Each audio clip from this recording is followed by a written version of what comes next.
नमस्कार साथियों, आप सभी का स्वागत है पुष्पा देवी भक्ति चैनल पर। आज हम बात करेंगे माँ दुर्गा के सातवें स्वरूप माँ कालरात्रि के बारे में। नवरात्रि के सातवें दिन माँ कालरात्रि की पूजा अर्चना की जाती है। दोस्तों, माँ का यह स्वरूप देखने में भले ही भयावह लगे, लेकिन माँ कालरात्रि हमेशा अपने भक्तों को शुभ फल ही देती है। दैत्य, दानव, राक्षस और भूत प्रेत इनके स्मरण मात्र से ही भाग खड़े होते हैं। माँ की कृपा से भक्त निर्भय और निडर बन जाता है।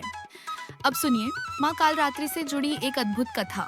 कहा जाता है कि शुंभ, निशुंभ और रक्त बीज जैसे दैत्यों ने तीनों लोकों में हाहाकार मचा रखा था।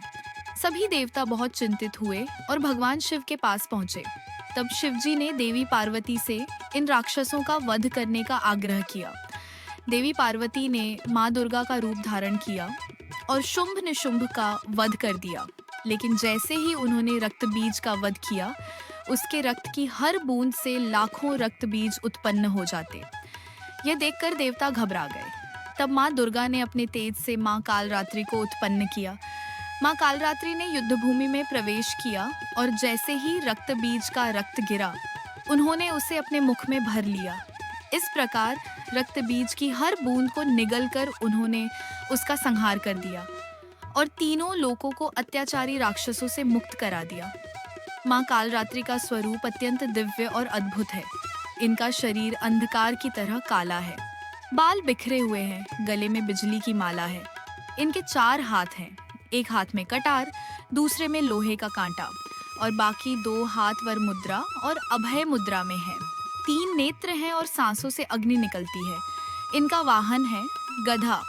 माँ की भक्ति से दुष्टों का नाश होता है, ग्रह बाधाएं दूर होती हैं, दुश्मनों का नाश होता है और जीवन रोगमुक्त बनता है। इसीलिए इन्हें शुभंकरी भी कहा जाता है। दोस्तों, अगर आप माँ कालरात्रि की पूजा करते हैं तो शनि से जुड़ी सारी परेशानियां समाप्त हो जाती हैं। और अगर आपके पास माँ कालरात्रि की कोई विशेष प्रतिमा या चित्र नहीं है, तो आप माँ दुर्गा के सामने बैठकर माँ कालरात्रि का ध्यान करके भी पूजा कर सकते हैं। आपको उतना ही फल मिलेगा। तो दोस्तों, माँ कालरात्रि की कृपा से आपका जीवन सदैव मंगलमय हो। जय माँ कालरात्रि। अगर आपको हमारी यह जानकारी अच्छी लगी हो तो पुष्पा देवी भक्ति चैनल को जरूर सब्सक्राइब करें। धन्यवाद।